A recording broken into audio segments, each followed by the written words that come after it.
Christmas की बहुत बहुत शुभकामनाएं मेरे और मेरे परिवार की ओर से। मैं धन्यवाद करता हूं कि इस समय आप इस स्थान पर हैं और आप परमेश्वर में आनंदित हैं। बहुत से लोग थक गए हैं, थोड़ा आराम कर लीजिए, 2 minute relax. Thank you Jesus, thank you Lord. मैं धन्यवाद करता हूं आप सब लोग दूर पास से आए, स्थानीय कलीसिया का, सहयोगी कलीसियाओं का भी, शाहपुरा की कलीसिया से भी लोग हमारे बीच में हैं। मैं धन्यवाद करता हूँ। सारी महिमा और आदर हम प्रभु को देते हैं। आमीन। हाथ उठाकर उस परमेश्वर का धन्यवाद कीजिए, उसके नाम को धन्यवाद दीजिए जो कुछ भला उसने आपके जीवन में किया है और आज भी कर रहा है और हमेशा वो आपके जीवन में अपनी भलाई को प्रकट करता रहेगा। ऐसे परमेश्वर का हम धन्यवाद करते हैं। बस मैं आपसे एक विनती करूंगा, मुझे मालूम है कि आज सेलिब्रेशन डे है, सभी लोग सेलिब्रेशन के मूड में हैं। थोड़ा अपने स्थान पर सभी लोग बैठ जाएं, क्योंकि हलचल होगी तो फिर थोड़ा सा हम परमेश्वर के वचन पर मनन नहीं कर पाएंगे। बच्चों को थोड़ा सा शांत रखें। अगर कुछ बच्चे बाहर हैं तो उन्हें आराम से खेलने दें, लेकिन जो लोग वचन सुनना चाहते हैं उनके लिए ये समय है कि हम थोड़ा समय परमेश्वर के वचन पर ध्यान दें। प्रयोग क्रिसमस के बारे में मैं आपको सबसे पहले संक्षेप करना चाहता हूं कि क्रिसमस क्या है। आप कल्पना कीजिए कि आप किसी कार्यक्रम में जाएं, वहां पर आपको दावत दी गई है और आप बहुत दूर यात्रा करके उस सेलिब्रेशन में, उस दावत में जाएं, उस कार्यक्रम में जाएं, और जब वहां पहुंचे तो आपको पता चले कि खाना जो है वो खत्म हो गया है, तो आप कैसा फील करेंगे? कहीं ना कहीं आप बड़ी तैयारी के साथ आए हैं उस सेलिब्रेशन के लिए, लेकिन वहां भोजन जो है वो समाप्त हो गया या भोजन आपको नहीं मिला है, तो बहुत मुश्किल होगा। ऐसे 3 कार्यक्रमों से मैं लौट चुका हूं, तो मुझे मालूम है कि जब आप वापस लौटते हैं बिना भोजन खाए तो हाउ यू फील। और उस समय जब 10, साढ़े 10, 11 बज रहे हो और बाजार भी बंद हो, ये मैं आपको पुरानी बातें बता रहा हूं। उस समय स्विगी जोमैटो भी नहीं चलता था। तो ये उदाहरण मैं आपको इसलिए दे रहा हूं क्योंकि आप यहां सेलिब्रेशन करने आए हैं, लेकिन अंततः अगर आप इस सेलिब्रेशन के अर्थ को ना समझ पाए, if you are not able to understand what is the meaning of Christmas, क्योंकि हम लोग समाज का हिस्सा हैं, तो हम सामाजिक तरीके से भी क्रिसमस को सेलिब्रेट करते हैं। अपने लोकल रिचुअल्स, कपड़े, क्रिसमस ट्री, सेंटा क्लॉज, ये साजो सज्जा, ये सब चीजें, this is how we are actually trying to celebrate the Christmas। लेकिन मैं आपको इसके पीछे एक रहस्य बताना चाहता हूं। इन सब चीजों का, इस क्रिसमस ट्री का, क्रिसमस फादर का, इन बलून्स का, इन फ्लावर्स का, प्रभु यीशु मसीह के जीवन से कोई लेना देना नहीं, उसकी शिक्षाओं से कोई लेना देना नहीं। This is just part of celebration, क्योंकि उसका संदेश और उसका इस संसार में आना एक गंभीर विषय है। इन सब कल्चर से बहुत ऊंचा, इन सब बातों से बहुत ऊंचा, जिसे मनुष्य शायद कल्पना भी नहीं कर सकता कि स्वर्ग का परमेश्वर इस संसार में मनुष्य बनकर क्यों आया और किन परिस्थितियों में आया। आपने एक छोटे बच्चों का एक्ट देखा। जब यीशु मसीह का जन्म हुआ तो बाइबल बताती है लूका के अनुसार कि जब यीशु मसीह का जन्म हुआ तो सबसे पहले संदेश स्वर्गदूतों के द्वारा मरियम को दिया गया। यद्यपि बाइबल के पुराने नियम में, जब आप पुराना नियम पढ़ते हैं, वहां पर आपको भविष्यवक्ताओं के द्वारा परमेश्वर के देह धारण होने के कई उदाहरण मिलते हैं। आइज़ाया में आप पढ़ लीजिए, यिजकेल में पढ़ लीजिए, बहुत सी पुराने नियम की पुस्तकों में हम इस बात को अध्ययन करते हैं कि इस संसार में भविष्य में परमेश्वर मनुष्य देह धारण करेगा और आएगा। लेकिन अगर आप बाइबल का पुराना नियम देखें, जिसे हम मलाकी कहते हैं, उसका अंतिम अध्याय, और जो नया नियम है जहां से मती चालू होता है, लगभग 450-500 सालों तक परमेश्वर ने पृथ्वी पर मनुष्यों से बात नहीं की।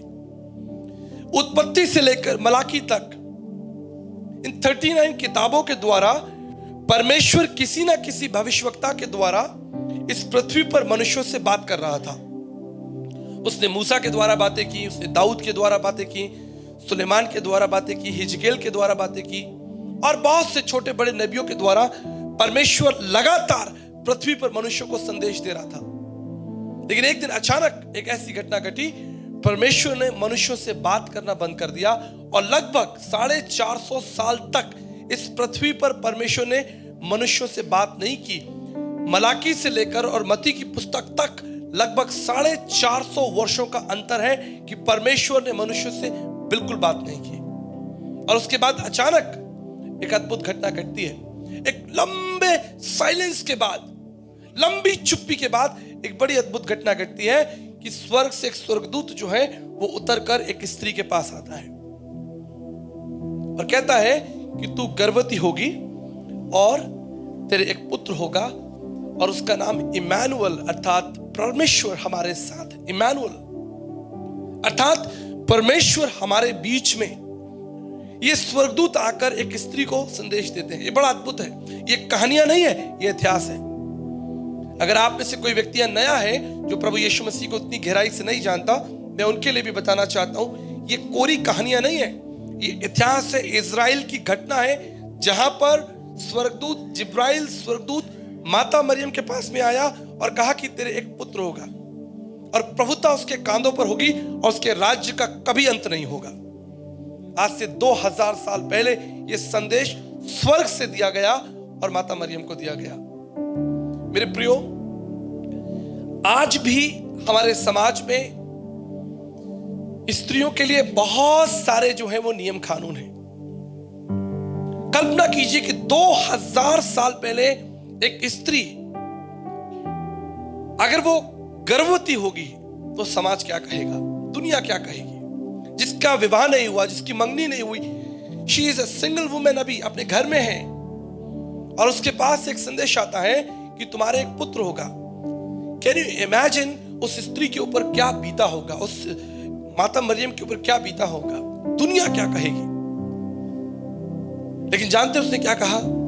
उसने कहा कि प्रभु का ऐसा वचन है तो ऐसा हो, और उसने इस बालक को जन्म दिया। अगर आप इतिहास पढ़ेंगे तो आप देखेंगे कि जब यीशु मसीह का जन्म हुआ तो स्वर्ग से स्वर्गदूत आए, वहां पर गडरिये भी थे और ज्योतिषी। हमारे भारत देश के अंदर हम सब जानते हैं, हमारे भारत देश के अंदर ज्योतिषी परंपरा बहुत पुरानी है। यद्यपि ये परंपरा जो है वो ग्रीक की परंपरा है और भारत ने इसको बाद में स्वीकार किया गया, लेकिन इतिहास में ज्योतिष विद्या जो है वो ग्रीक दार्शनिकों का सबसे बड़ा महत्वपूर्ण विषय था और उसके बाद ये भारत में भी हुआ। लेकिन बाइबल बताती है, मैं बहुत डिटेल में नहीं जाऊंगा, मैं बहुत छोटे संक्षेप में आपको समझाऊंगा। लूका उसका पहला अध्याय और उसके 31 पद में लिखा है, देख तू गर्भवती होगी और तेरे एक पुत्र होगा और उसका नाम यीशु रखना, वह महान होगा, परम प्रधान का पुत्र कहलाएगा और प्रभु परमेश्वर उसके पिता दाऊद का सिंहासन उसे देगा। वह याकूब के घराने पर सदा राज्य करेगा और उसके राज्य का कभी अंत नहीं होगा। मरियम ने स्वर्गदूत से कहा, कैसे होगा, मैं तो पुरुष को जानती नहीं, मेरा विवाह नहीं हुआ। 35 वचन को पढ़िए, 35 चैप्टर 1 वर्स 35 में लिखा है, स्वर्गदूत ने अर्थात जिब्राइल ने माता मरियम से क्या कहा, सुन लीजिए। ये कहानी हम साल में एक बार दोहराते हैं। इस कहानी तक पहुंचने के लिए हमको 365 दिन याद रखने पड़ते हैं। उसके बाद क्रिसमस आता है तब जाकर यह अध्याय खुलता है। पूरे साल हम इस अध्याय पे मनन नहीं करते, भूल जाते हैं। स्वर्गदूत ने उसे उत्तर दिया, पवित्र आत्मा तुझ पर उतरेगा और परम प्रधान का सामर्थ्य तुझ पर उतरेगा, इसलिए पवित्र जो उत्पन्न होगा वो परमेश्वर का पुत्र कहलाएगा। सबसे पहले मैं आपको बताना चाहता हूं कि परमेश्वर के पुत्र का मतलब इज नॉट बायोलॉजिकल पुत्र। ये एक बायोलॉजिकल सन के बारे में नहीं है। परमेश्वर के पुत्र का मतलब है, अगर आप इसे ग्रीक ट्रांसलेशन में पढ़ेंगे, हिब्रू में पढ़ेंगे, वो लिखा है फुलनेस ऑफ गॉड, अर्थात परमेश्वर जो अदृश्य है, अगोचर है, अदृष्ट, जिसे आप देख नहीं सकते, जो सामर्थ है, जो एक वाइब्रेशन है, जो एक आत्मा स्पिरिट है। यूहन्ना 4 में लिखा है कि गॉड इज स्पिरिट। वो जो स्पिरिट है वो परमेश्वर जो है वो एक देह को धारण करेगा। यह है पुत्र का मतलब, विद फुलनेस एंड अथॉरिटी।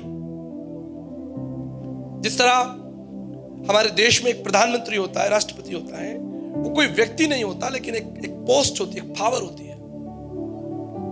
ठीक इसी तरह परमेश्वर जो है वो एक शक्ति है, विराट शक्ति है, लेकिन वो विराट शक्ति जो है, अगम्य सनातन शक्ति जो अदृश्य है, वो अदृश्य परमेश्वर क्या करेगा? वो देह को धारण करेगा, मनुष्य रूप धारण करेगा और इस संसार में आएगा। और स्वर्गदूतों ने यह भी कहा था कि उसके राज्य का कभी, अब मैं फैसला आपके हाथों में छोड़ता हूं।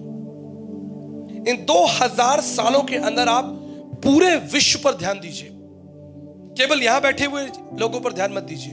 पूरे विश्व के अंदर दुनिया का सबसे बड़ा देश मालूम है किसी को? Russia, the biggest land. अपने आप में रशिया जो है वो आधी दुनिया है। उसके बाद कनाडा, ऑस्ट्रेलिया, अफ्रीका एंड पूरा यूरोप और पूरा एशिया। ना केवल आपका राजस्थान और ना केवल ये वैशाली नगर, मैं बात कर रहा हूं पूरे विश्व के बारे में। द होल वर्ल्ड, उसका राज्य आज भी कायम है। यीशु मसीह कहीं नहीं गए। वो जिस स्थान पर पैदा हुए थे, इतिहासकार ऐसे कहते हैं, थियोलॉजिकल ऐसे कहते हैं कि 70 किलोमीटर के रेडियस से प्रभु यीशु मसीह कहीं दूर नहीं गए। मान लीजिए आप यीशु मसीह का जन्म वैशाली में हुआ और वो बस शाहपुरा तक गए, कोटपुतली तक गए, बस दैट्स इट, या कानोता तक गए। इससे दूर प्रभु यीशु मसीह कभी नहीं गए। लेकिन उसका यश, उसकी कीर्ति, उसका नाम, उसकी सामर्थ पूरी पृथ्वी पर है। और मैं धन्यवाद करता हूं कि मुझे इस पृथ्वी पर घूमने का अवसर मिला। चाहे अमेरिका हो, चाहे कनाडा हो, चाहे न्यूजीलैंड हो, चाहे यूरोप की कंट्रीज हो, स्वीडन हो, स्कॉटलैंड हो, लंदन हो, फ्रांस हो, प्रभु यीशु कभी वहां नहीं गए। लेकिन स्वर्गदूतों ने कहा था कि उसके राज्य का कभी अंत नहीं होगा। और देखिए, आज 5000 किलोमीटर दूर यरूशलेम से यहां वैशाली नगर के अंदर उसके राज्य के लोग बैठे हुए। आमीन। यहां प्रभु कभी नहीं आया, लेकिन स्वर्गदूतों ने कहा था उसके राज्य का अंत नहीं होगा। और ठीक इसी समय जब आप यहां बैठे हैं, पूरे भारत के अंदर करोड़ों अरबों मसीह विश्वासी इस समय इस दिन को सेलिब्रेट कर रहे हैं। चाहे बॉम्बे हो, चाहे कोलकाता हो, चाहे पंजाब हो, हरियाणा हो, पूरी भारत के अंदर ये सेलिब्रेशन चल रहे हैं। क्योंकि ये कोई सामाजिक और राजनीतिक पार्टी नहीं है, ये कोई सामाजिक संगठन नहीं है, ये एक स्वर्गीय सामर्थ है जो 2000 साल के अंदर पूरे विश्व के अंदर फैल गया। आप कल्पना करिए। और देखिए, एक बात मैं आपको और बताना चाहता हूं, उसका राज्य फैलाने के लिए और फैलने के लिए ना तलवार की जरूरत पड़ी, ना घोड़ों की जरूरत पड़ी। आप समझ रहे मैं क्या कह रहा हूं? ना किसी आर्मी की जरूरत पड़ी। जहां कहीं उसका संदेश गया, लोगों ने उसके आगे घुटने टेक दिए, लोगों ने उसे समझा और अपना जीवन दे दिया। मैं कल ही त्रिपुरा के अंदर था, लगभग 20,000 लोग थे। वहां के सीएम, सिक्किम के सीएम साहब वहां पर थे। प्रभु यीशु मसीह वहां नहीं गए, आसाम नहीं गए, गुवाहाटी नहीं गए, लेकिन हजारों लाखों लोग उसके सामने घुटना टेकते और उसकी आराधना करते, उसकी महिमा करते। That is Jesus Christ. यह है यीशु मसीह। और लिखा है, जाति जाति के लोग और हर भाषा के लोग उसकी महिमा करेंगे। आपको मैं दावा देता हूं, ना केवल इस मंच के द्वारा, लेकिन ये जब ये वीडियो पूरे संसार में ब्रॉडकास्ट होगा, मैं गारंटी देता हूं, you give me the name of the community. आप किसी ऐसी भाषा बोलने वाले लोगों का मुझे पता बताइए, नाम बताइए, जहां पर यीशु मसीह की आराधना नहीं होती हो। हर भाषा में आपको उसके गीत मिलेंगे। मैं सिर्फ भारत की बात नहीं कर रहा, पूरे विश्व की बात कर रहा हूं। मैं आपकी सोचने के स्तर को बढ़ाना चाहता हूं कि आप किसी साधारण व्यक्ति के जन्म उत्सव पर नहीं आए हैं, किसी कलाकार या किसी राजनीतिक व्यक्ति या कोई धर्माचार्य, धर्मगुरु या कोई वैज्ञानिक। He is Christ, the invisible God became man and dwelt among us. अदृश्य परमेश्वर मनुष्य बना और हमारे बीच में रहा। और आप जानते हैं, उसने बहुत थोड़ा बोला। अगर आप नया नियम ध्यान से पढ़ेंगे तो यीशु मसीह की सारी स्पीच को अगर एक जगह इकट्ठा कर दिया जाए, केवल 40 मिनट लगेंगे। केवल 40 मिनट्स, जो कुछ यीशु मसीह के मुख से निकला है उसे पढ़ने में केवल 40 मिनट लगेंगे। मत्ती, मरकुस, लूका, यूहन्ना में जो कुछ यीशु मसीह ने कहा है, आगे तो पौलुस ने कहा ना, तीमुथियुस ने कहा ना, याकूब ने कहा ना, यूहन्ना ने कहा, लेकिन मत्ती, मरकुस, लूका, यूहन्ना के अंदर यीशु मसीह ने जितना कहा है वो केवल 40 मिनट में पढ़ा जा सकता है। और आप जानते हैं आज उस 40 मिनट में जो यीशु मसीह ने बोला है, उसके नाम को ऊंचा उठाने के लिए दुनिया में करोड़ों अरबों लोग उसके लिए प्रत्येक दिन प्रचार करते हैं। करोड़ों अरबों लोग, बड़े बड़े दार्शनिक, वैज्ञानिक, यूएस के अंदर, कनाडा के अंदर मेरे बड़े बड़े मित्र जो टॉप पोजीशंस पर साइंटिस्ट हैं, डॉक्टर हैं, doctor Don Burley, world famous scientist, Oxford University के साइंटिस्ट, रेमंड डिमैडियन जिन्होंने एमआरआई मशीन को तैयार किया। एमआरआई मशीन जानते हैं? रेमंड डिमैडियन, वो कहता है दुनिया की सबसे बड़ी खोज ये एमआरआई मशीन नहीं है, दुनिया की सबसे बड़ी खोज है कि यीशु मसीह ने मुझे खोज लिया। हालेलुया। दुनिया के बड़े बड़े विद्वान लोग, जो यीशु मसीह कभी कॉलेज नहीं गया, यूनिवर्सिटी नहीं गया, उसने स्कूल का दरवाजा नहीं देखा, आज दुनिया के बड़े बड़े बुद्धिमान लोग उसके बारे में खड़े होकर घंटों प्रचार करते हैं, घंटों। यह है प्रभु यीशु मसीह। मेरे प्रियो, आज आप उस प्रभु के जन्मदिन को सेलिब्रेट करने के लिए आए हैं, इसलिए मैं आपसे विनती करता हूं कि आप बिना भोजन, ये जो आत्मिक भोजन है, बिना इसलिए घर मत जाइएगा, अदरवाइज इसका कोई अर्थ नहीं होगा। आपका यहाँ नाचना, कूदना, सेलिब्रेट करना, केक काटना, खाना पीना, ये सब celebration is all useless if you lose the real meaning of what is Christmas. इसलिए आइए हम परमेश्वर के वचन पर जरा मनन करें, थोड़ा चिंतन करें। पहला यूहन्ना उसके 4 अध्याय 19 पद में लिखा है, the first God loved us, पहले परमेश्वर ने हमसे प्रेम किया। इसका क्या मतलब है, मैं आपको एक छोटा सा उदाहरण देता हूं। कितने लोगों को न्यूटन जो साइंटिस्ट है, कितने लोगों ने न्यूटन का नाम सुना है? सुना है? उसके 3 लॉ मालूम है आपको? याद है किसी को न्यूटन के तीनों लॉ जो गति के, मोशंस के लॉ हैं? चलिए नहीं मालूम तो थोड़ा सा हम रिकैप कर लेते हैं। वो कहता है every object will remain in state until there is external force. Newton समझाना चाहता है कि कोई चीज अगर कहीं रखी हुई है, ध्यान से समझ लीजिएगा, कोई चीज अगर कहीं रखी है वो सदियों वहीं रखी रहेगी जब तक कोई उसे हिलाए ना। एग्जाम्पल, अगर आप इस पोडियम को छोड़कर यहां चले जाएं और आप 1000 साल बाद लौटें तो ये पोडियम आपको यहीं मिलेगा, जब तक कोई व्यक्ति इसको यहां से हिलाकर यहां ना ले जाए, या कोई भूकंप ना आए, या कोई भूडोल ना हो, जब तक ये गिरे ना, ये सदियों यहीं रहेगा। Every object will remain in state until there is an external force. और बाइबल कहती है कि हम सभी लोग जो हैं वो पापी लोग हैं। We all are sinners. God is holy, परमेश्वर पवित्र है, और हम पाप में गिरे हुए लोग हैं।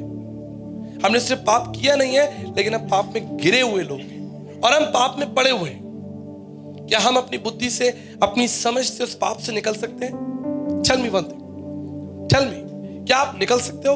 आप अपनी बुद्धि से, अपने ज्ञान से कभी उस पाप से नहीं निकल सकते until there is an external force, जब तक एक विशेष शक्ति जो है वो आपके ऊपर ना लगाई जाए। और यही क्रिसमस है, यही जीवन का अर्थ है कि मनुष्य को बचाने के लिए और पाप और अंधकार से निकालने के लिए, सारी मानव जाति को बचाने के लिए परमेश्वर इस संसार में मनुष्य बनकर आ गया और हमारे बीच में रहा 33.5 साल तक। Listen it very carefully.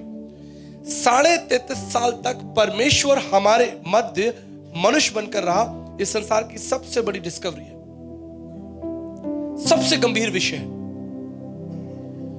मैं आपको उदाहरण देना चाहता हूं। कई बार मैं मिशन ट्रिप्स के लिए जाता हूं, हमें बहुत डीप इंटीरियर गांव में जाना पड़ता है। कई बार हमारी गाड़ियां भी दूर खड़ी हो जाती हैं। हम गांव में जाते हैं, वहां के स्थानीय लोग हमारे सामने भोजन रखते हैं। मैं फीजी देश में था, मैं आपको एक घटना बताना चाहता हूं। मैं फीजी देश में था और वहां के लोगों ने जो भोजन मेरे सामने रखा वो बहुत मेरे लिए तकलीफ देता, क्योंकि मुझे उनका भोजन पसंद नहीं था। वो क्या खिला रहे थे? घास की तरह सब्जी थी, कुछ भुने हुए पत्ते थे, और मैं उन भोजनों को देखकर चिंता करने लगा कि मैं तो यहाँ अगले 20 दिन यहाँ हूं, मैं तो I will die, I can not eat all these food. उनके सामने कुआं था और कुएं में से उन्होंने बाल्टी डाली और पानी निकाला और मेरे सामने, और उस कुएं के अंदर जब मैंने जाकर देखा, मैंने कहा उसमें तो मेंढक घूम रहा है। It was difficult for me. मैं आपको सच्ची बात बताना चाहता हूं, मैं इंडोनेशिया में था, वहां के लोगों ने एक बड़ा इंतजाम किया, 20,000 लोगों का कार्यक्रम था। और जब मैं खाना खाने बैठा तो मेरे सामने पोर्क समझते हैं आप, और तमाम वो चीजें, सी फूड, ऑक्टोपस, कॉकरोच, मेरा तो सर चकरा गया। I said no, I can not eat. वहां के जो गवर्नर साहब थे, उनकी वाइफ, जब उन्होंने मुझे देखा कि I am not eating anything, मैं कुछ नहीं खा रहा हूं, वो मेरे लिए एक सेब लेकर आई कि this is what God made, you can eat it, ये तो परमेश्वर ने बनाया, इसे तो आप खा सकते हैं। मैं आपको उदाहरण इसलिए दे रहा हूं क्योंकि अगर मैं एक मनुष्य के संसार के कल्चर में, भोजन में सेट नहीं हो पा रहा, तो उस पवित्र परमेश्वर के लिए कितना मुश्किल था कि वो इस संसार में गाली देने वाले लोग, झूठ बोलने वाले लोग, हत्या करने वाले लोग, झगड़ा करने वाले लोग और अपमान करने वाले लोगों के बीच में 33.5 साल तक चले फिरे, उनके साथ भोजन करे और उनसे बातचीत करे। लेकिन उसने सह लिया आपके और मेरे लिए। मैं नहीं सह सकता 15 दिन तक। साधु सुंदर सिंह जी के लिए लिखा हुआ है कि साधु सुंदर सिंह जी को तिब्बत के अंदर जब वो सुसमाचार सुना रहे थे, तो वहां के राजा ने पकड़ लिया और उनको एक ऐसे गड्ढे में डाल दिया जहां पर मरे हुए जीव जंतुओं को गाड़ा जाता था। एक बड़ा कुआं था जिसके अंदर मरे हुए जानवरों को फेंक दिया जाता था और उसके ऊपर ढक्कन लगा दिया जाता था। ऐसे स्थान पर साधु सुंदर सिंह जी को फेंक दिया गया और पूरी रात वो उस जगह पर बैठे थे। आप कल्पना करके देखिए, इमेजिन कितनी बुरी सिचुएशन होगी। वो तो परमेश्वर का हम धन्यवाद करते हैं कि परमेश्वर ने अपने दूत को वहां भेजा और परमेश्वर के श्रेष्ठ दास साधु सुंदर सिंह जी को वहां से निकाल लिया। मैं आपको क्या समझाना चाहता हूं? मैं आपको छोटी सी बात समझाना चाहता हूं कि परमेश्वर का मनुष्य बनकर इस संसार में 33.5 साल तक रहना बहुत गंभीर विषय है। आयशा चैप्टर 6 में लिखा है कि स्वर्गदूत उसके सामने खड़े रहते हैं और स्वर्गदूत उसकी महिमा करते हैं। स्वर्गदूत उसके नाम को पवित्र पवित्र पवित्र कहते रहते हैं। लाखों करोड़ों स्वर्गदूत उस परमेश्वर के सिंहासन के सामने खड़े रहते हैं, जो पवित्र हैं, जिन्होंने पाप नहीं किया, जो छल नहीं करते, जो परमेश्वर के सामने अपने पंखों को फैलाए कहते हैं पवित्र पवित्र पवित्र, सेनाओं का यहोवा पवित्र पवित्र पवित्र। आयशा चैप्टर 6 में घर जाकर पढ़िएगा। ऐसा परमेश्वर जो महिमा में विराजमान है, ऐसा परमेश्वर जो प्रकाश में विराजमान है, ऐसा परमेश्वर जिसके आगे करोड़ों अरबों स्वर्गदूत उसकी आराधना करते हैं। आपने तो आधे घंटे के लिए गाना गाया, थक गए, यहां पर कलाकार सब थक गए, लेकिन स्वर्गदूत हजारों वर्षों से, करोड़ों अरबों वर्षों से उसकी प्रशंसा कर रहे हैं, लेकिन वो थकते नहीं। This is what the आइज़ाया explains in the Bible. वो कभी थकते नहीं और वो पवित्र है, लेकिन उनकी महिमा को छोड़कर, उनके वैभव और ऐश्वर्य को छोड़कर वो परमेश्वर संसार में मनुष्य बनकर आ गया ताकि आपको पाप के दलदल से निकाल सके। मेरे प्रियो, मैं आपको बताना चाहता हूं, परमेश्वर के एक महान दास, उन्होंने एक पुस्तक लिखी थी, A Sinner in the Hands of Angry God। अगर आपको मौका मिले तो आप इसे जाकर अध्ययन कीजिएगा, आपको अमेज़न पे मिलेगी। एक पापी व्यक्ति पवित्र परमेश्वर के हाथों में, A sinner in the hands of Holi God. वो इतना पवित्र परमेश्वर है कि उसके बारे में लिखा है कि कोई भी पाप या बुराई उसके सामने स्थिर नहीं रह सकती, कोई भी उसके सामने खड़ा नहीं रह सकता। He is a mighty king। उसके आगे, उसके पीछे लाखों करोड़ों स्वर्गदूतों की सेना होती है। इतना तेजो में परमेश्वर, जिसने सूर्य के अंदर प्रकाश दिया, सारे ब्रह्मांड को बना दिया, सारी पृथ्वी और सारी कायनात को उसने बोलकर बना दिया। इतना तेजो में परमेश्वर आपके और मेरे लिए संसार में उतर आया। ये बहुत गंभीर विषय है। It's not a joke, it's not just a celebration. ये केवल नाचने का या कूदने का नहीं, लेकिन बड़ी गंभीरता के साथ मनन करने का, चिंतन करने का दिन है कि आज का दिन हमारे लिए क्या मायने रखता है। मेरे प्रियो, मैं आपको प्रभु के लिए समझाना चाहता हूं, प्रभु यीशु मसीह संसार में क्यों आया। यहां से एक रोड किरनी फाटक की तरफ जाती है। जस्ट यहां से आप आगे जाएंगे, एक रोड खिरनी फाटक की तरफ जाती है। मुझे याद है एक बार मैं इस रोड पे जा रहा था और ये जो मार्ग है जो खिरनी फाटक जाता है सड़क, उस पर आपको कभी कोई बस या टेम्पो नहीं मिलेगा, कोई ट्रांसपोर्टेशन नहीं मिलेगा। ये अपने आप में संस्कार स्कूल वाली रोड बड़ी यूनिक रोड है, वहां पर कोई आपको ऑटो या बस नहीं मिलेगा। और मुझे याद है कि एक जवान लड़का वहां पर बीचों बीच गर्मी के दिन में खड़ा हुआ था और वो आने वाले जाने लोगों से हेल्प मांग रहा था कि कोई उसे बाइक पर बैठा ले या कोई उसे अपनी गाड़ी में बैठा ले। जब मैंने उसे दूर से देखा, मैंने निर्णय लिया कि मैं इस व्यक्ति को अपनी गाड़ी में जगह दे दूंगा। लेकिन जब मैं पास गया, मैंने अपना फैसला बदल दिया, क्योंकि वो एक कचरा बीनने वाला लड़का था। उसके पास बहुत सारा कचरा, आप समझते हैं, जो सड़क पर चीजें बीनी जाती हैं।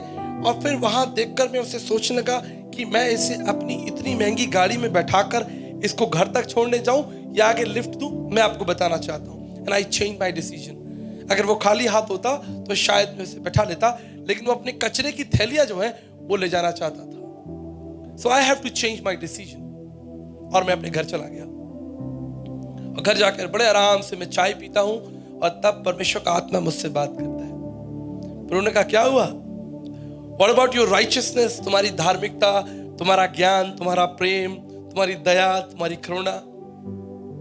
जब परमेश्वर बात करता है, मेरी बात याद रखिएगा, परमेश्वर आपसे एक बार बात करेगा और आपको 2 बार सुनाई देगा, आपको 3 बार सुनाई देगा। और परमेश्वर ने मुझसे बात करना शुरू की। What about the compassion and love and grace in helping each other? एक दूसरे की सहायता करना, एक दूसरे का बोझ उठाना। और मैं भी प्रभु का बेटा था, तो मैं भी प्रभु से लड़ लिया। मैंने कहा, प्रभु वो खाली हाथ होता तो मैं उसको बैठा लेता, उसका कचरा लेकर मैं गाड़ी में कैसे बिठाऊं? It's difficult। प्रभु ने कहा, जैसे मैंने तेरा बोझ उठाया है, मैंने संसार का बोझ उठाया है। मैं आपको जीवन की एक सच्ची घटना बताता हूं। मैं ट्रेन में यात्रा कर रहा था, ऊपर की सीट पर था और नीचे एक परिवार एक छोटे बच्चे के संग यात्रा कर रहा था। और वो बच्चा बहुत बीमार था, उसे उल्टियां हो रही थी। जब उसने वॉमिट की, आसपास के सारे यात्री जो उस स्थान पर बैठे थे सब उठकर खड़े हो गए और दूर चले गए। लेकिन मां नहीं गई। मां ने अपना बक्सा खोला और उसमें से एक कपड़ा निकाला और सारी गंदगी को सफा किया। उसने उस स्थान को सफा किया और लोगों से कहा कि मैंने साफ कर दिया, आप आके बैठिए। इन परमेश्वर मुझसे बात करने लगा। आपकी गंदगी कोई नहीं उठा सकता, आपका अधर्म कोई नहीं उठा सकता। यहां तक कि आपके माँ बाप, आपका परिवार, आपके भाई बहन, आपके रिश्तेदार आपको छोड़ देंगे। A time will come, people will leave you। वो आप पर दोष लगाएंगे और छोड़ देंगे, लेकिन परमेश्वर आपको कभी नहीं छोड़ेगा। इसलिए उसने हमें छोड़ा नहीं। परमेश्वर का वचन कहता है कि वो स्वर्ग से संसार में मनुष्य बनकर क्यों आ गया? क्या जरूरत थी? कोई जरूरत नहीं थी। हम सबों को मरने के लिए छोड़ा जा सकता था। हम सब अपने अधर्म, अपने पापों में मारे जा सकते थे, लेकिन परमेश्वर का वचन कहता है कि उसने हमसे प्रेम किया और पहले प्रेम किया और मनुष्य बनकर संसार में उतर आया ताकि हमें सहारा दे सके और हमारी गंदगी को उठा सके। What is cross? क्रूस क्या है? क्रूस आपकी और मेरी दुष्टता और छल और मक्कारी का चिन्ह है जो प्रभु यीशु मसीह ने उठाया। वो हमारा बोझ है जो प्रभु ने उठाया। बहुत से लोग नहीं जानते, सोचते हैं ईसाइयों का परमेश्वर है, क्रूस लेके जा रहा है, लेकिन अगर आप उसके अर्थ को पढ़ेंगे आप जानेंगे वो क्रूस, वो दंड आपके और मेरे लिए है जो उसने उठाया और उफनी की।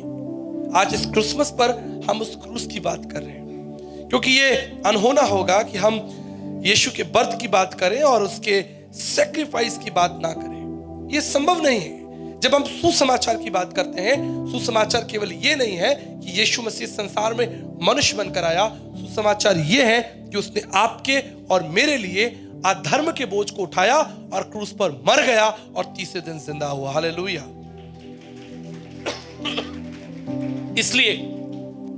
इसलिए स्वर्गदूतों ने कहा था कि उसके राज्य का कभी अंत नहीं होगा। उसके राज्य का कभी अंत नहीं होगा। देखिए, आप बड़े बड़े राजा हुए, कहां है आज?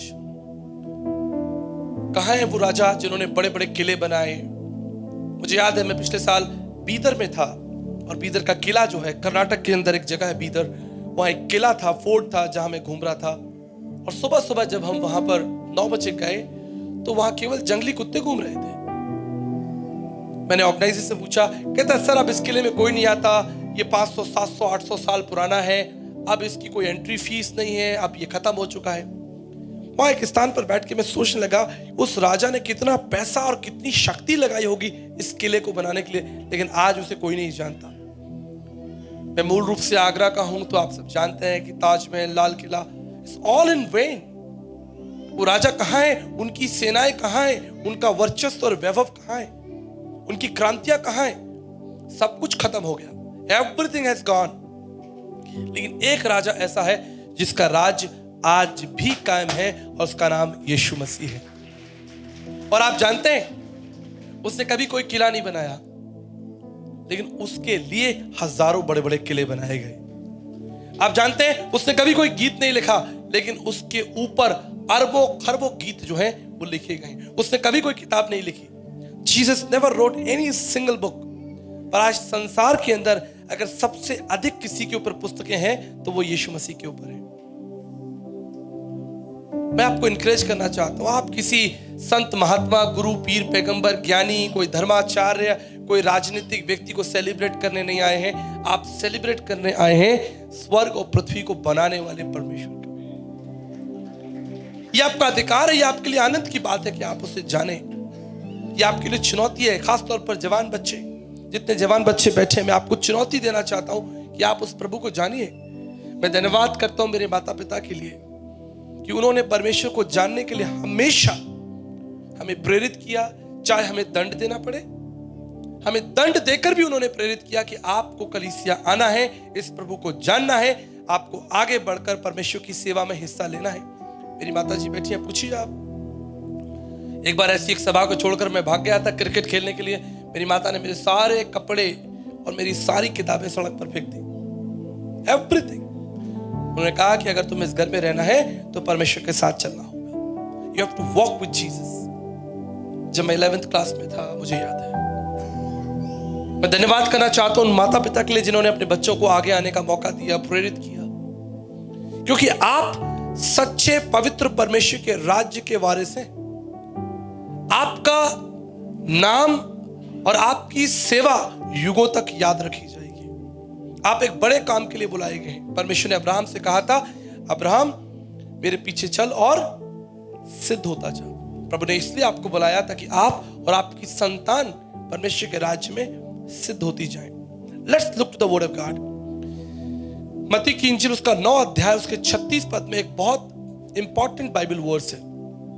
अगर आपकी बाइबल में ये अंडरलाइन नहीं है तो मैं आपको प्रेरित करना चाहता हूं कि आप मत्ती की इंजील उसका 9 अध्याय और उसके 36 पद को अंडरलाइन कर लीजिए। यहां लिखा है, जब यीशु मसीह ने एक बड़ी भीड़ को देखा तो वो तरस से भर गए। इंग्लिश में लिखा है, and Christ moved with compassion. आपको मालूम है ये कंपैशन क्या है, ये तरस क्या है? ये बाइबल के अंदर पुनरुत्थान के बाद सबसे सामर्थी शब्द है।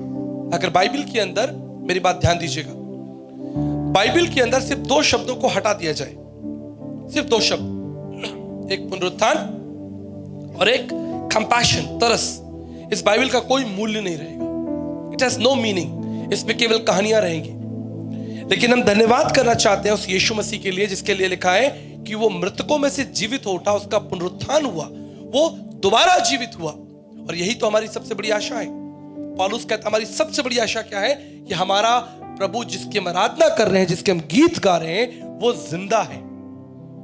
और दूसरा जो इंपॉर्टेंट वर्ड है वो है कंपैशन, तरस। आप जानते हैं अगर कोई व्यक्ति धनवान है, क्या है? कोई व्यक्ति धनवान है, बलवान है और ज्ञानवान है। 3 चीजें। कोई व्यक्ति धनवान हो, बलवान हो और ज्ञानवान हो, उसके हृदय में तरस हो, यह संभव नहीं। आप जाइए नेताओं के पास जाइए, आप जाइए बड़े बड़े अधिकारियों के पास जाइए। कोई व्यक्ति अगर ऊंचे पद पर बैठा है, जरूरी नहीं है कि उसका हृदय जो हो वो गरीबों के लिए, कमजोर लोगों के लिए तरस से भरा हो। It's very difficult. Police officers को देखिए, लॉयर्स, डॉक्टर्स को देखिए। मैं पिछले दिनों किसी से बात कर रहा था। एक व्यक्ति जब बीमार हो जाता है, डॉक्टर के पास जाता है। अगर आप में से कोई डॉक्टर है तो क्षमा कीजिएगा, लेकिन मैं बोलना चाहता हूं, और ये संदेश रिले भी होगा। कितना बड़ा दुर्भाग्य है कि एक बीमार व्यक्ति जब डॉक्टर के पास में जाता है, वो डॉक्टर उससे 700 रुपए की 900 रुपए की फीस लेता है, राइट? और वही डॉक्टर आपसे कहता है कि आप 3 दिन बाद वापस आइए। जब आप 3 दिन बाद वापस जाते हैं, वो आपसे वापस 900 रुपए रखवा लेता है। मैं ऐसा सोचता हूं कि अगर उसने आपसे एक बार 900 रुपए ले लिए, वो 900 रुपए तब तक उसके पास होनी चाहिए जब तक आप ठीक नहीं हो जाते। That's what I think। ऐसा मैं सोचता हूं कि अगर आपने डॉक्टर को एक बार 500 रुपए, 700 रुपए या 900 रुपए जो भी उसकी फीस है वो दे दी है, ये तब तक वैलिड रहनी चाहिए, तब तक वो व्यक्ति स्वस्थ नहीं हो जाए। लेकिन अगर आप 5 दिन के बाद जाइए, वो आपसे वापस पैसे ले लेगा। That's a sin actually। ये एक पाप है। कोई व्यक्ति बलवान हो, ज्ञानवान हो और धनवान हो, उसके अंदर तरस नहीं होगा। लेकिन बाइबल बताती है कि हमारा परमेश्वर ज्ञानवान है, बलवान है और लेकिन फिर भी उसका हृदय तरस से भरा हुआ। That's God's attribute. उसने भीड़ को देखा और तरस से भर गया और इस संसार में मनुष्य बनकर आ गया। यही तो मिस्ट्री है, मिस्ट्री ऑफ गॉडलीनेस। परमेश्वर मनुष्य बन गया, ये दुनिया का सबसे बड़ा रहस्य है, द बिगेस्ट मिस्ट्री। और लिखा है, परमेश्वर का वचन कहता है विलाप गीत उसके 3 अध्याय में, हम मिट नहीं गए क्योंकि ये प्रभु की महाकरुणा है। अगर परमेश्वर हमारा न्याय करे तो आप बच जाएंगे? मुझे बताइए, कोई भी व्यक्ति परमेश्वर के न्याय से बच नहीं सकता। कोई भी व्यक्ति। मैं आपको कल का एक उदाहरण देता हूं, परसों का एक उदाहरण देता हूं। जब हम दिल्ली में थे, हमें अपनी फ्लाइट पकड़नी थी, तो पास्टर विलियम का जो पावर बैंक है वो उनके बैग में रह गया, जो चेक इन बैग्स होता है। और हम जहाज में अंदर जाकर बैठ गए बड़े आराम से कि भाई अब हम जा रहे हैं, बड़ी सभा करने जा रहे हैं। जब हम बागडोगरा एयरपोर्ट पर उतरे तो मेरा बैग तो बेल्ट पर आ गया, लेकिन पास्टर विलियम का जो बैग है वो वहां नहीं आया। और हमें पता चला कि उसका बैग उतार लिया गया दिल्ली के अंदर, क्योंकि उस बैग के अंदर पावर बैंक है। और हवाई जहाज में जब आप चेक इन करते हैं, सामान देते हैं, आपका पावर बैंक वहां नहीं होना चाहिए। और वो सामान डिलीवर नहीं हुआ, वहां रोक लिया गया, दिल्ली में रोक लिया गया। हमें बड़ी परेशानी हुई। But take this as an example. इस घटना को एक उदाहरण के रूप में ले लीजिए। एक छोटा सा पावर बैंक उस पूरे सामान को रोक देता है जिसमें कितनी सारी जरूरत चीजें थी। इसके अंदर कपड़े थे और इलेक्ट्रॉनिक्स था, कैमरा था और बहुत सी ऐसी चीज थी जो पास्टर विलियम को अगले 3 दिन इस्तेमाल होनी थी, जरूरी था। लेकिन एक पावर बैंक की वजह से वो सारा सामान जो है वो एयरपोर्ट, दिल्ली एयरपोर्ट पर रोक लिया गया। No matter how righteous you are, आप कितने धर्मी हो, आपका गोत्र क्या है, आपकी शिक्षा क्या है, आप धनवान हो, बलवान हो, no matter, one sin can stop you enter of the kingdom of God। एक छोटा सा पाप जो है वो आपको परमेश्वर के राज्य से रोक सकता है। एक छोटा झूठ, यहां तक कि बाइबल तो यह कहती है कि अगर तूने अपने भाई को मूर्ख कहा है तो तू रुक सकता है परमेश्वर के राज्य में जाने से। This is what the scriptures talks about. लेकिन फिर भी परमेश्वर ने हमारे लिए एक उपाय किया। उसने कहा, पहला यूहन्ना उसके 5:12 में लिखा है, जिसके पास पुत्र है उसके पास जीवन है, और जिसके पास पुत्र नहीं है उसके पास जीवन नहीं। अर्थात जिसके पास यीशु मसीह है, केवल वही व्यक्ति परमेश्वर के राज्य में प्रवेश करेगा, और जिसके पास परमेश्वर का पुत्र यीशु नहीं है वो जीवन को नहीं देखेगा।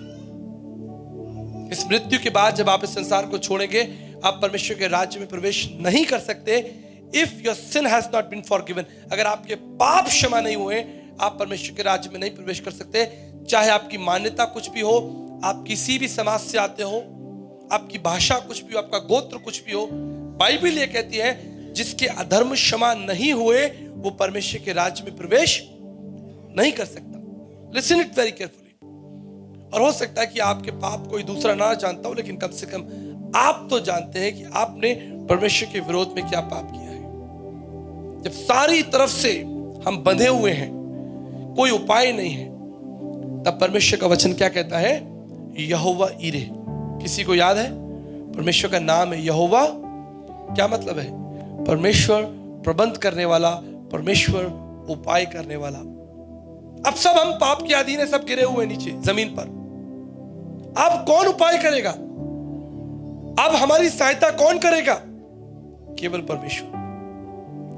जिस तरह माता पिता अपने बच्चों के लिए रोटी कमा कर लाते हैं, उनका पेट भरते हैं, उनके पड़ोसी नहीं भरते। आपके बच्चों का पेट कौन भरता है? आपके बच्चों का पेट आप भरते हैं, आपके पड़ोसी नहीं देते। They cannot। आपका बोझ कौन उठाएगा? परमेश्वर का वचन कहता है कि आपका बोझ परमेश्वर उठाएगा, क्योंकि वो आपसे प्रेम करता है। This is Christmas. ये है प्रभु यीशु जन्म उत्सव। और एक और बात बताकर मैं आपसे विदा लेना चाहूंगा। मेरे साथ एक वचन निकालिए, लूका उसका 13 अध्याय। और यहां पर लिखा है, लूका उसका 13 अध्याय उसके 10 पद से अगर आप पढ़ेंगे, मैं चाहता हूं आप निकालिए, देखिए, अध्ययन कीजिए।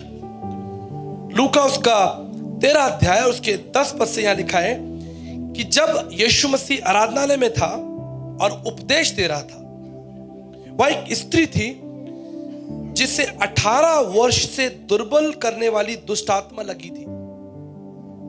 एक स्त्री थी जिसे 18 वर्ष से, जिसके पीछे दुष्ट आत्मा लगी थी, और उस दुष्ट आत्मा ने उसे क्या कर दिया? दुष्ट आत्मा ने उस स्त्री को कुबड़ा कर दिया। मेरी बात ध्यान से सुनिए, सीख लीजिए, समझ लीजिए। दुष्ट आत्मा ने एक स्त्री को कुबड़ा कर दिया और वो बहुत थकी, निराशित, बड़ी कमजोर, बड़ी दया की हालत में चलती फिरती। 12 पद में क्या लिखा है? यीशु ने उसे देखकर बुलाया और कहा, नारी, तू अपनी दुर्बलता से छूट गई। तब 13 पद, तब उसने उस पर हाथ रखे और वो तुरंत सीधी हो गई और परमेश्वर की बड़ाई करने लगी। मेरे प्रियो, मैंने आपके सामने ये वचन इसलिए पढ़ा है कि आपको क्या फायदा हुआ? आपका क्या फायदा हुआ कि आप आए, आपने अच्छा संगीत सुना, आपने अच्छा केक खाया या खाएंगे? What is your benefit when you have come to Jesus? क्या आपको कोई फायदा हुआ? बाइबल कहती है, एक अंधा यीशु मसीह के पास में आया, उसने अपने घुटने टिकाए और कहा, प्रभु मुझ पर दया करें। बाइबल कहती है, एक व्यक्ति था जो 38 वर्ष से बीमार था, 38 ईयर्स। उसकी पूरी जिंदगी, लगभग 38 का मतलब पूरी जिंदगी उसकी जो है बीमारी में चली गई, पड़ा हुआ था बीमारी में। बाइबल कहती है, अंधे और लाचार और दुखी लोग, यहां तक कि जक्कई के बारे में लिखा है, जक्कई बीमार नहीं था लेकिन फिर भी पाप से ग्रसित था, झूठ और बुराई से ग्रसित था। लेकिन यीशु मसीह उसके पास में आया और यीशु मसीह ने उसे जीवन का दान दिया। बाइबल कहती है, यीशु मसीह ने कहा, आज इस घर में उद्धार आया है। आज ये स्त्री चंगी हो गई, वो अंधा चंगा हो गया, सबको फायदा हुआ। लेकिन क्या आपके पाप क्षमा हुए? क्या आपकी रोग और बीमारियां दूर हुई? What is the benefit you received from the Holy Spirit? आपको क्या फायदा हुआ? बस आप आए, हमने तमाशा देखा, हम नाचे कूदे और चले गए। Take your benefit from Jesus। अपने पापों से क्षमा, उस वरदान को आप मांग लीजिए, परमेश्वर से कहिए। बाइबल कहती है, एक जवान व्यक्ति यीशु मसीह के पास में आया और घुटने टिकाकर उसने क्या प्रार्थना की? उसने कहा, प्रभु, अनंत जीवन का अधिकारी होने के लिए मैं क्या करूं? अनंत जीवन, जब मैं मरूंगा, मेरा आत्मा शरीर में से निकलेगा, मैं कहां जाऊंगा? अनंत जीवन के लिए मैं क्या करूं? यीशु ने कहा, मेरे पीछे हो ले। मेरे प्रियो, आज यही क्रिसमस है। अगर आपने यीशु मसीह से कोई लाभ नहीं लिया तो फायदा क्या हुआ यहां आने का? If you have been not blessed by the Holy Spirit, अगर पवित्र आत्मा ने आपको छुआ नहीं, आप जैसे आए थे और वैसे चले गए, व्हाट इज द बेनिफिट? आज ये सबसे बड़ा प्रश्न है। आप पूछिए, मैं यहां पर आया हूं, मुझे यीशु मसीह से क्या फायदा होगा? क्या मेरे पाप, मेरे अधर्म क्षमा होंगे? मेरा नाम जीवन की पुस्तक में होगा? क्या मैं प्रभु को जान पाऊंगा? आज ये सबसे बड़ा सवाल है मूल्यांकन करने का। Christmas is not about just celebration the birth of Jesus, Christmas is about to evaluate your life. Christmas अपने जीवन पर मूल्यांकन करने का, अपने बारे में गंभीर होने का दिन है। सोचिए, जब आप बुजुर्ग होंगे, बूढ़े होंगे, कमजोर होंगे, बीमारी के बिस्तर पर होंगे, अंतिम समय चल रहा होगा।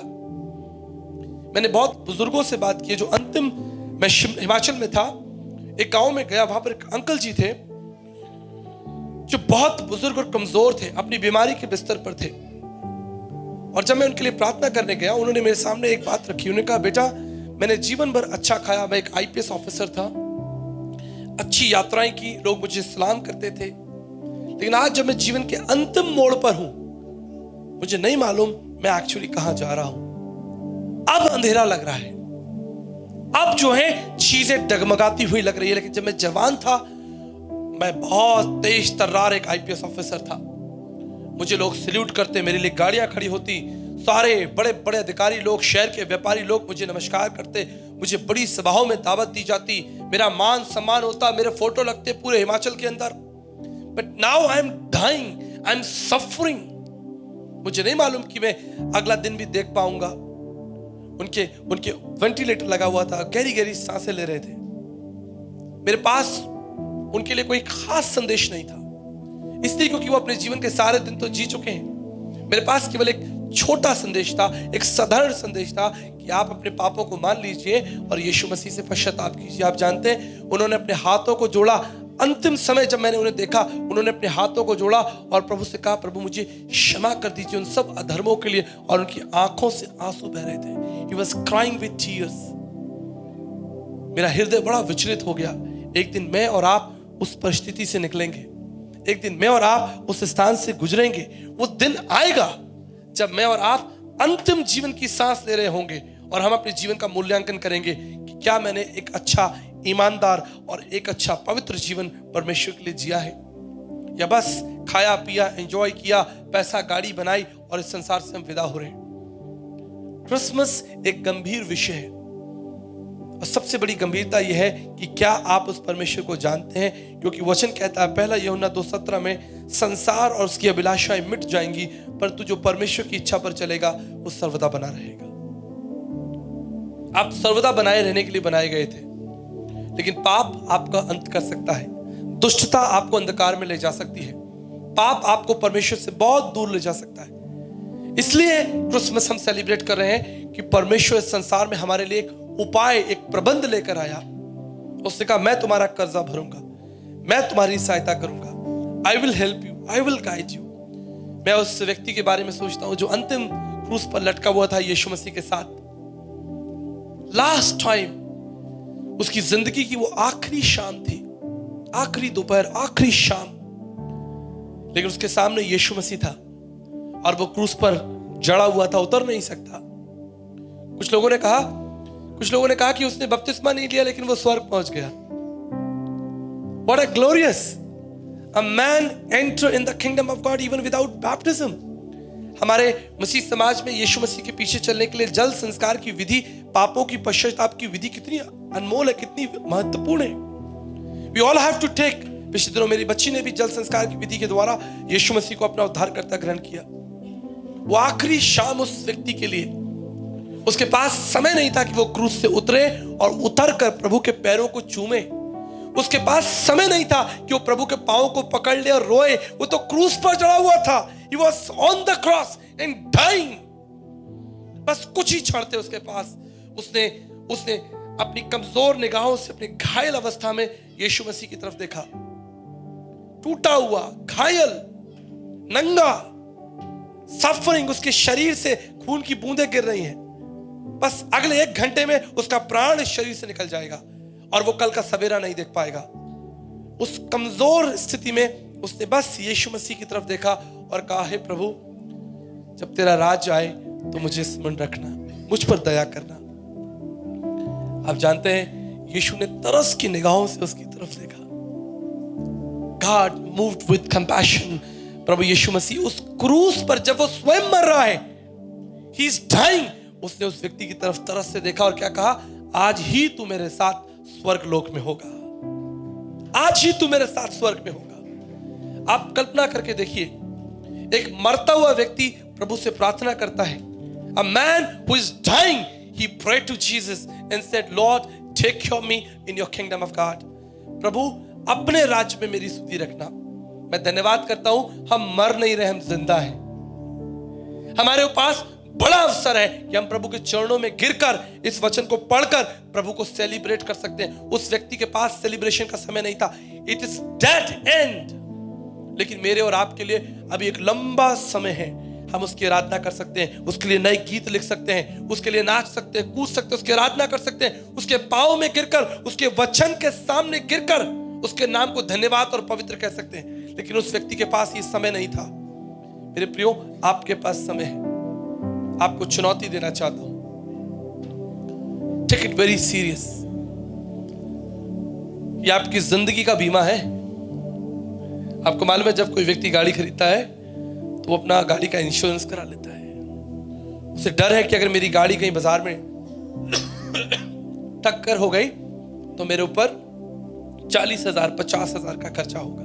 सबने करा रखा है ना? ठीक है। ठीक इसी तरह no one can help you when you will stand in front of mighty God. कोई आपकी सहायता नहीं कर सकता जब आप पवित्र परमेश्वर के सामने खड़े होंगे। एक अंतिम कहानी बताकर आपके लिए प्रार्थना करना चाहता हूं। ये सच्ची कहानी अमेरिका की, very true story, listen it very careful. America में एक ड्रग पैडलर था जो ड्रग्स की सप्लाई करता था। उसने बहुत धन जो है वो ड्रग्स बेच बेच कर कमाया, और एक दिन उसे पुलिस ने पकड़ लिया और उसे कानून कोर्ट में पेश किया गया। उस व्यक्ति ने शहर के सबसे अच्छे लॉयर को हायर किया, सबसे अच्छे लॉयर को, और लॉयर ने अपना दिमाग लगाया और उस व्यक्ति को बचा लिया। जब वो व्यक्ति जो ड्रग्स पैडलर था, उसने इस बात को देख लिया कि एक अच्छे वकील की सहायता से मैं ये बच सकता हूं, उसने अपना काम और तेजी से करना शुरू कर दिया। वो फिर पकड़ा गया, परंतु उसे मालूम है कि मेरे पास शहर का सबसे अच्छा लॉयर है, the best lawyer I have. वो फिर पकड़ा गया और उस लॉयर ने उसे फिर बचा लिया। अब तीसरी बार जब वो व्यक्ति पकड़ा जाता है तो वो बिल्कुल भी दुखी नहीं है। He is smiling, actually he is rejoicing. वो तो कहता, भाई शहर का सबसे अच्छा बड़ा वकील मेरे पास है, मैं 20 करोड़ कमाऊंगा और 50 लाख रुपए मैं वकील को दे दूंगा, क्या फर्क पड़ता है? 19 करोड़ 50 लाख तो आ ही रहे हैं भाई, 85 लाख तो देना है। He is very happy, he is thanking कि शहर का सबसे अच्छा वकील मेरा दोस्त है। और वो पकड़ा गया और न्यायालय में पेश करने की बारी आई। उसने अपना फोन उठाया और अपने वकील दोस्त को लगाया, लेकिन उसका फोन लगा ही नहीं। The number is out of coverage. उसने कहा, क्या हुआ, मेरा वकील दोस्त कहां चला गया भाई, मुझे बचाने। अंततः वो कोर्ट में पेश किया गया और उसने क्या देखा कि उसका जो दोस्त जो वकील था, नाउ ही इज ए जज। वो जज की कुर्सी पर बैठा है। उसे देखकर वो बहुत खुश हो गया, इज वेरी हैप्पी। उसने कहा, ये तो मेरा दोस्त है, और ये पहले तो वकील था लेकिन अब तो जज। उसने उसको आंख मारी, भैया 1 करोड़ 1 करोड़। जज ने कहा, इस मक्कार को सामने लेकर आओ।